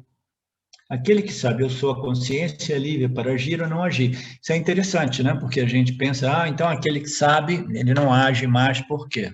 Porque ele compreendeu que nenhuma ação vai produzir coisa alguma que seja realmente valiosa, porque é tudo mítia, né? Tanto os objetos, os desejos pelos objetos e o ganho dos objetos, tudo isso é mítia, né? Então, o indivíduo, o buscador pensa, quando eu me realizar, eu simplesmente não vou fazer nada, né? Mas moksha, libertação, é ser livre de agir ou não agir. Então, ele pode agir, ele pode não agir, ou pode, de repente, fazer alguma coisa diferente de ambos, né? Da ação e inação. Mas esse é o caso. O conhecimento, ele transcende a ação e a inação. Ele é livre para agir ou não, né? Aquele que sabe, eu sou a consciência. Então, o que significa isso? Essas passagens no Gita são muito interessantes, quando o Lord Krishna diz, aquele que compreendeu a ação na inação e a inação na ação são realmente sábios, são realmente livres, né? Aquele que compreendeu que existe ação até mesmo na inação, que a ação, o dinamismo de Mitya é inerente, né? Em todas as configurações produzidas por Maya Ishvara, mesmo que a gente permaneça mentalmente silencioso, existem muitas ações a nível, né, a nível anatômico, né, nossa estrutura física, existem digestões, aí quando você vê, os pensamentos também começam a se movimentar, porque ninguém consegue manter um samadhi indefinidamente, né? Então, existem as ações, os movimentos, né, dentro da inação física, né? E, por outro lado, o que é mais importante é reconhecer que até mesmo, né, através das ações físicas na interação com o mundo, existe um aspecto da nossa existência, experiência humana até mesmo, que é livre da ação, né? Como a gente diz, a consciência e a existência é a carta. A carta significa é livre de ação. Consciência jamais age. Então, compreender que eu não ajo, muito embora os gunas estejam produzindo ação de momento a momento, de acordo com o Dharma, né, do indivíduo em determinado momento, de acordo com as circunstâncias, né, que Ishvara me apresenta como o meu Prarabdha Karma, né? Então, essas ações elas correrão mais ou menos dependendo da natureza, da configuração de cada um de nós, uma vez esse conhecimento seja firme, né? Pessoas mais rajásicas tenderão a agir mais naturalmente. Aquelas mais satívicas, tamásicas, tenderão a não ação, mas ainda assim compreendendo que é impossível evitar a ação completamente. Aquele que sabe, eu sou a consciência livre e ilimitada, é livre para agir ou não agir. O conhecimento, Aham Brahmasmi, transcende a ação e a inação. Estou adicionando a inação também ali. Pode parecer que uma pessoa iluminada está iludida porque as suas vasanas continuam a operar quando o ser é conhecido como ser, mas o senso de autoria não existe mais. Portanto, embora a ação ocorra, não há identificação e escravidão com a ação. Eu li isso antes, eu adicionei a identificação. Então, essa é uma observação boa. Aos olhos dos samsaras, pode parecer estranho, contraditório, né, que o indivíduo, um Jnani, ele continue a agir, né, ele continue a ser operado por suas vasanas, né, porque nós somos organismos, né, computadores orgânicos, né, biológicos, operados por nossas vasanas, né? Então, as vasanas, elas irão compelir o indivíduo à ação. Uma pessoa de fora pode dizer que uma pessoa, um Jnani, né, agindo ainda, talvez não seja um Jnani, mas não é bem assim. Ele age porque a sua natureza, nesse caso, é agir nesses determinados momentos e circunstâncias. Mas o importante é compreender que não existe esse sentimento do fazedor-executor. O sentimento eu estou fazendo essa ação é que foi cancelada através do jnana, né? Portanto, embora a ação esteja ainda ocorrendo, não existe o quê? A identificação. O ego é a identificação com a ação, como o fazedor da ação. Então, não há a identificação com o ego como o fazedor da ação. E, portanto, se eu não me identifico como executor, fazedor, eu não fico preso à ação e nem mesmo aos resultados de suas ações. É por isso que, em algumas passagens, nós analisamos aqueles ensinamentos que dizem que não existe nem mesmo Prarabdha Karma para o Jnani, porque quando você se liberta da identificação no momento de fazer as suas ações, você se liberta também da sua identidade como recebedor dos resultados de suas ações, o desfrutador, o experimentador dos resultados de suas ações, né? Vocês lembram? A gente faz as ações como resposta do estímulo. Se a gente faz essas ações identificadas como executor, fazedor dessas ações, inevitavelmente nós iremos colher este Prarabdha Karma. Os resultados serão colhidos como o meu Prarabdha Karma, os meus punhas, os meus papas, né? Mas na medida que o indivíduo ele cancela, neutraliza esse sentimento de fazedor através da assimilação gradual desses conhecimentos, ele não somente não se identifica como o fazedor, o karta, mas ele não se identifica como o desfrutador dos resultados, o bhokta. Ele não se identifica nem como fazedor, como o recebedor dos resultados, o bhokta, né? Então, nesse sentido, não existe Prarabdha Karma para o Jnani, né? Então, uma pessoa de fora pode pensar que esse Jnani não é um Jnani porque ele ainda está compelido à ação, como diversos Jnanis na nossa tradição, né? Sendo o Shimayananda um deles, né? Até mesmo o Dayananda foi muito ativo, né? O Ranjit também muito ativo, né? Mas qual é a diferença? É que as ações, em primeiro lugar, são vasanas, quase sempre são vasanas o quê? vasanas materialísticas? Não, são vasanas espirituais que compelem o indivíduo à ação, né? Então, são ações fundamentalmente satívicas, dármicas, espirituais, né? Que são todas elas ações, né? De Ishvara, porque o Jiva, nesse caso, ele também está bem resolvido em Ishvara, à medida que as ações ocorrem, entendeu? Então, o Jiva Mukta, ele sabe, não, todas as ações aqui, elas foram conformadas às leis naturais cósmicas de Ishvara, eu ajo de acordo com Dharma, com essas leis, e as minhas ações são satívicas, são espirituais, e eu permito que Ishvara me utilize como instrumento, né, de ações, né, através da propagação dos estudos, entre outras atividades que muitos yanis se envolvem, né? Mas já outros yanis, eles têm uma tendência mais satívica, tamásica, eles preferem não agir, eles preferem irradiar, né, a sua beleza, a sua pureza, né, a sua graça sádica, né, satívica, né, de tal modo que os indivíduos possam ser tocados, né, pela pureza e beleza desse indivíduo, né, extremamente satívico, extremamente puro, né, como foi o caso do Sri Ramana Maharaj, né? Então, as ações ocorrem, a identificação como autor das ações, como fazedor e como recebedor dos resultados, ela já não existe por causa da assimilação do jnana, né, do conhecimento Aham Brahmasmi. O verso 240, os ignorantes estão convencidos de que o pesar mundano, a dor no mundo e a felicidade celestial sejam reais, né? Eles pensam, existem tantas dores no mundo, mas eu quero, né, o punya celestial, né? Aquele que eu vou obter quando eu for para o céu, né? Sem compreender esses ignorantes que, dependendo da minha conduta, dependendo da minha vida, eu talvez encontre, né, dimensões subjetivas celestiais que não sejam tão repletas de punya, mas de papa, né? Então, os ignorantes estão convencidos de que o pesar deste mundo será compensado com alguma felicidade, algum punya celestial. Mas isso não é real, de modo que não vem a natureza não dual da realidade, nem acredito que ela existe. Então, aqueles ignorantes mais densos, eles acreditam na dualidade, eles são totalmente identificados como executores, fazedores de ações, eles só fazem ações para desfrutar o resultado das mesmas, eles se identificam como Bhokta, aquele que experiencia os resultados das ações, e eles só fazem o que fazem porque eles querem, né, do ponto de vista egocentrado, eles querem desfrutar de um resultado positivo, né? Por quê? Porque eles ficam presos, amarrados neste samsara, né? A ideia de que eu preciso agir para resolver a minha condição através dos resultados das minhas ações, né?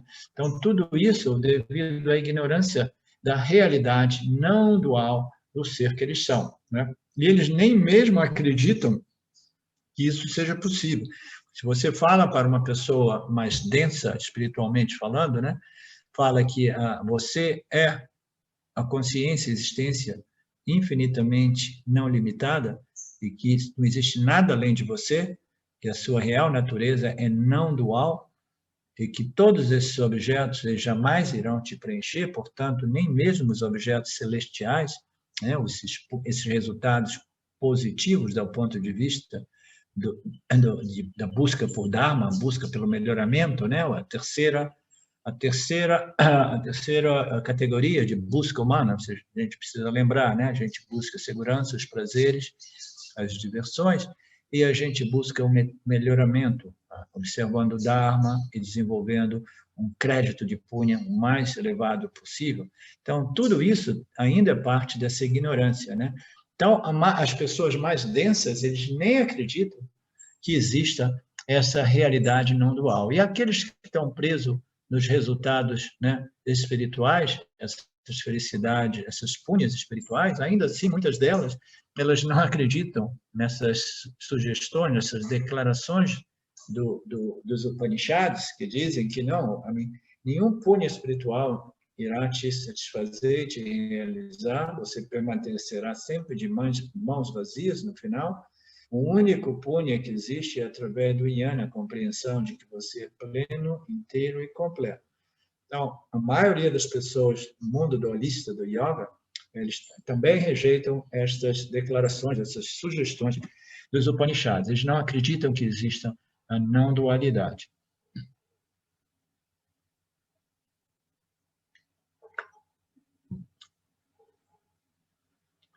Dualidade e não dualidade. Uma pessoa é limitada ou livre de acordo com a sua ideia da realidade. A iluminação é puramente conhecimento da realidade. Puro e simples, né? Uma pessoa, ou ela sofre, ou ela é livre do sofrimento. De acordo com o quê? Com as suas noções e ideias a respeito de Jagata, do mundo manifesto, né?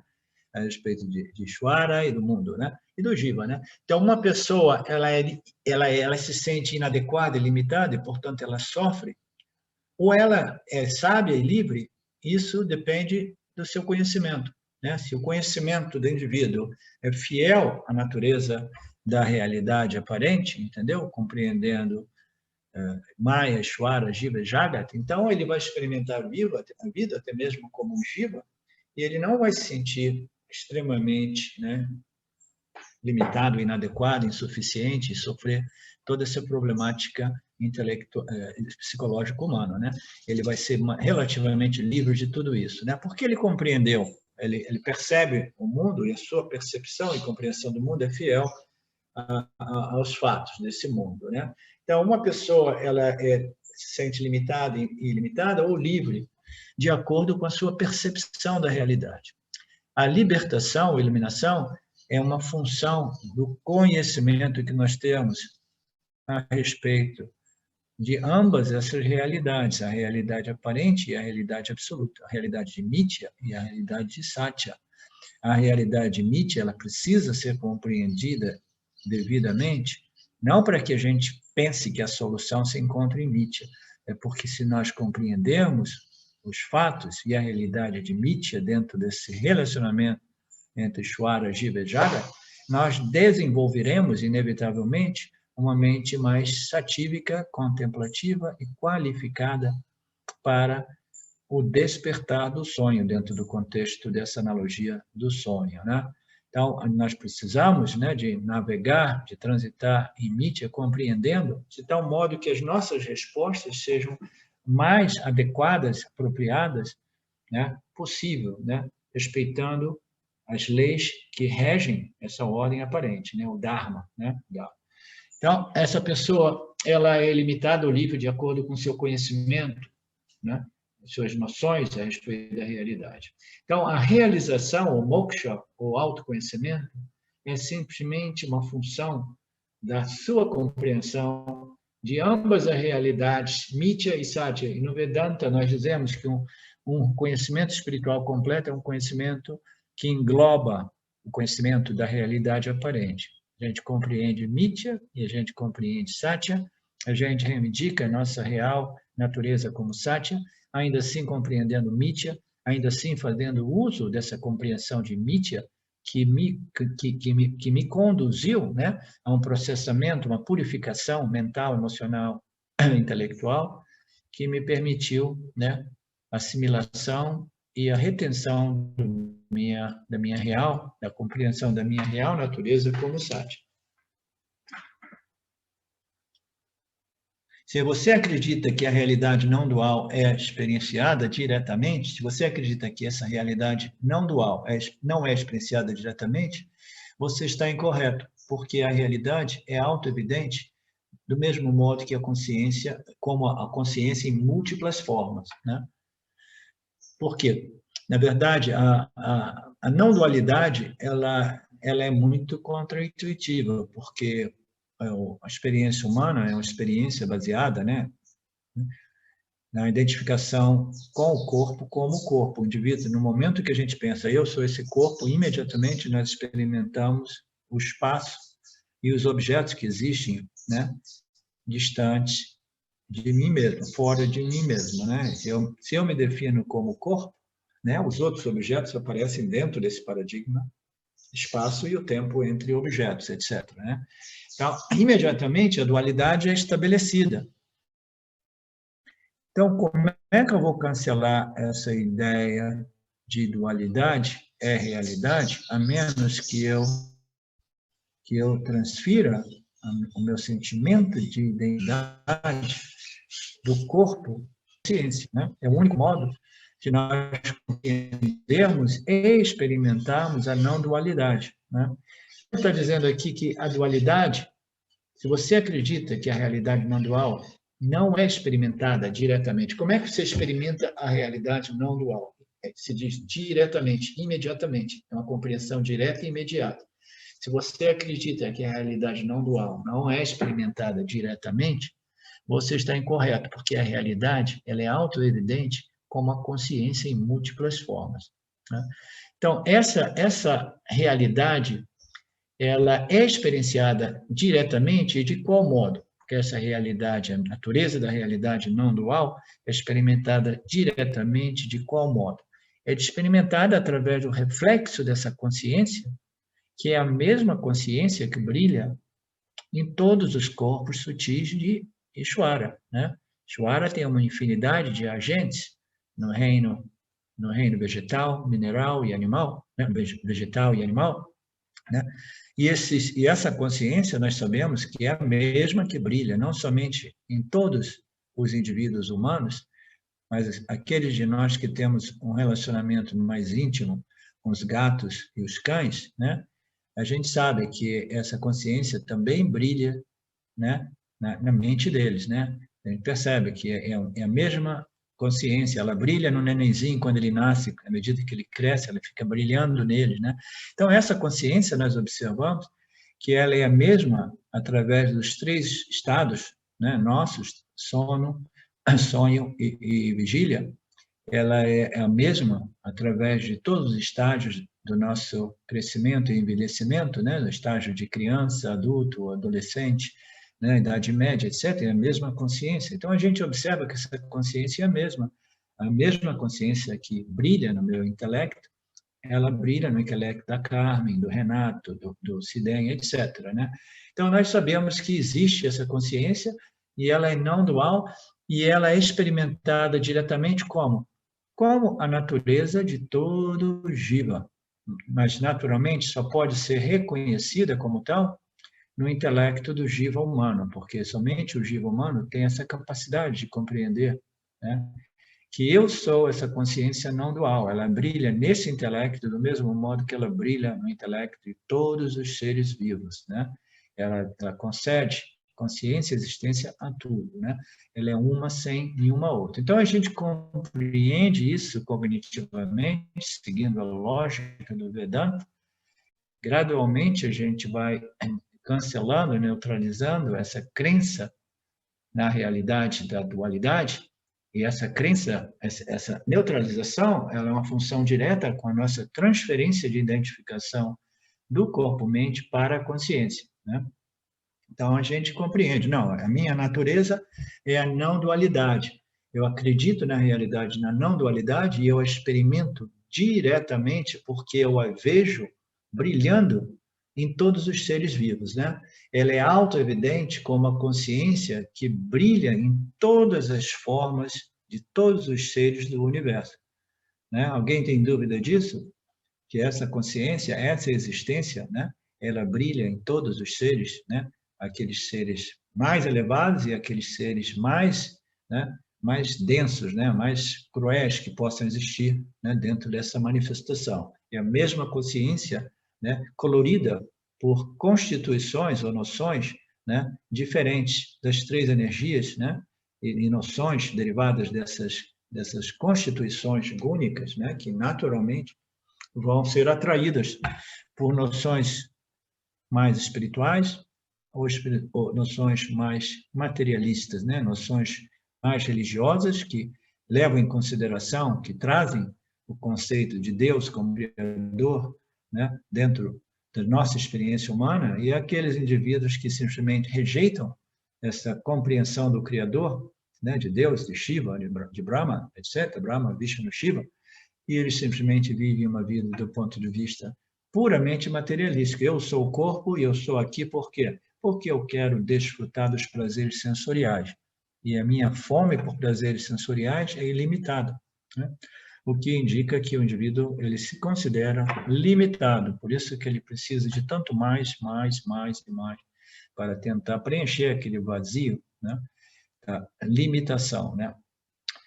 Então, para concluir esse último verso, você está incorreto, porque a realidade ela é auto-evidente, ela é auto-luminosa, ela brilha como a consciência e existência, né, em todos os seres vivos. Tudo que é experimentado na consciência não dual é a consciência na forma de objetos. Portanto, a não dualidade é experimentada sempre, né? Consciência é não dual, foi estabelecida pelo Jnana, e ela brilha, ela se reflete em todos os objetos dentro dessa dualidade, né? Dessa dualidade sujeito-objeto. Simplesmente, ela não é conhecida pelo samsara porque os indivíduos se identificam com o corpo. E isso cria essa dualidade, essa ignorância primordial, sujeitos e objetos, né? Então, eu sou o sujeito jiva e os objetos eles só podem servir ao propósito, né, de me completar. No momento que o indivíduo se identifica com o corpo, ele se identifica com o corpo e as noções que ocorrem dentro em torno a esse corpo, entendeu? Esse complexo corpo-mente é muito interessante, porque todas as noções que se envolvem, que são desenvolvidas nesse complexo corpo-mente, nesse Jiva Atma, né, elas são funções não somente das minhas vasanas antecedentes, anteriores, mas também das minhas interações no dia a dia com o mundo, né? Então, eu vou produzindo essas noções que elas podem me elevar ou simplesmente me puxar para baixo. Não sei bem qual seria o oposto. Qual é o contrário de elevação, Alex?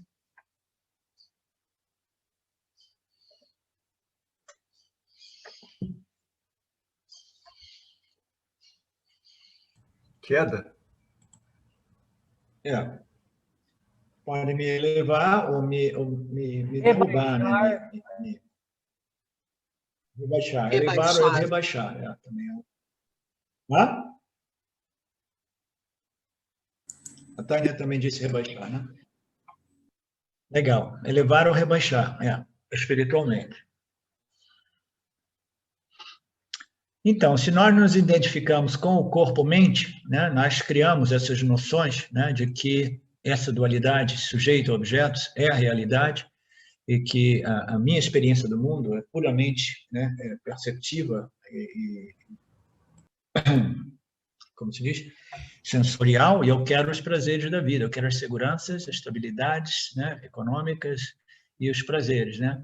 Então, essa identificação com o corpo é essa ignorância original que cria a dualidade. Se o ser se identifica com o corpo, a não dualidade, ela aparece como dualidade. Então, a não dualidade ali se refere à realidade, né? Então, se ele se identifica, se nós nos identificamos com o corpo, invariavelmente a realidade ela vai aparecer como dualidade, entendeu? Então, a realidade é que o ser é um sem nada além de si, e eu sou o ser, Aham Brahmasmi. Isso, se eu não tiver claro, né, e convencido dessas declarações que foram devidamente assimiladas e integradas, eu vou perceber a realidade como dualidade e eu fico preso nesse corre-corre da vida, tentando obter e haver ou rejeitar os objetos na medida que eles se apresentam diante de mim no dia a dia, né? Então, a chave aqui é transferir a nossa identificação do corpo-mente para a consciência, e esse é o propósito do Vedanta. Isso somente pode ser feito através de quê? Né? Através de uma epifania monstruosa, né? Não é através de uma epifania, porque quando a epifania passa, essa dúvida volta de novo, porque depois da epifania, de novo, o yoga está experimentando a dualidade, ele fica confuso. Será que a realidade é o que eu obtive naquela epifania não dual? Ou é esta que eu estou experimentando no estado de vigília pós minha epifania não dual, né? Então, essa crença, né? Essa certeza, essa convicção a respeito da minha natureza não dual somente é possível através do Jnana, da compreensão, né, apresentada, né, nas declarações, nos ensinamentos do Vedanta, dos Upanishads, com a ajuda de um professor que possa, né, esclarecer melhor ou resolver as nossas dúvidas a respeito dessa identificação. Então, tudo não passa de um shift de identificação, uma transferência de identificação do corpo-mente para a consciência. É isso que nós estamos fazendo aqui em cada um dos nossos encontros, né? Até que a gente não tenha mais dúvida a respeito da nossa identidade real, né? A nossa identidade, né, como consciência. Alguém tem alguma questão, dúvida, reclamação, objeção?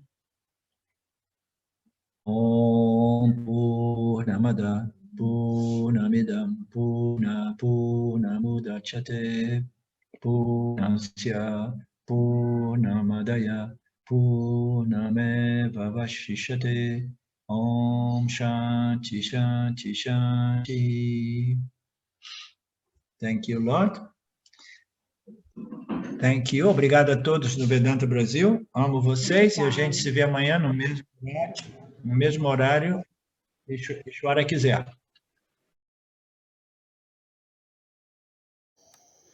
Saudações. Eu quero aqui deixar um pequeno testemunho. Através do estudo do Vedanta, com os ensinamentos sendo esclarecidos especificamente pelo professor Arlindo Nagar, foram canceladas em mim algumas noções que eram relacionadas com a ideia que eu tinha a respeito de alcançar algo que representasse uma grande realização espiritual.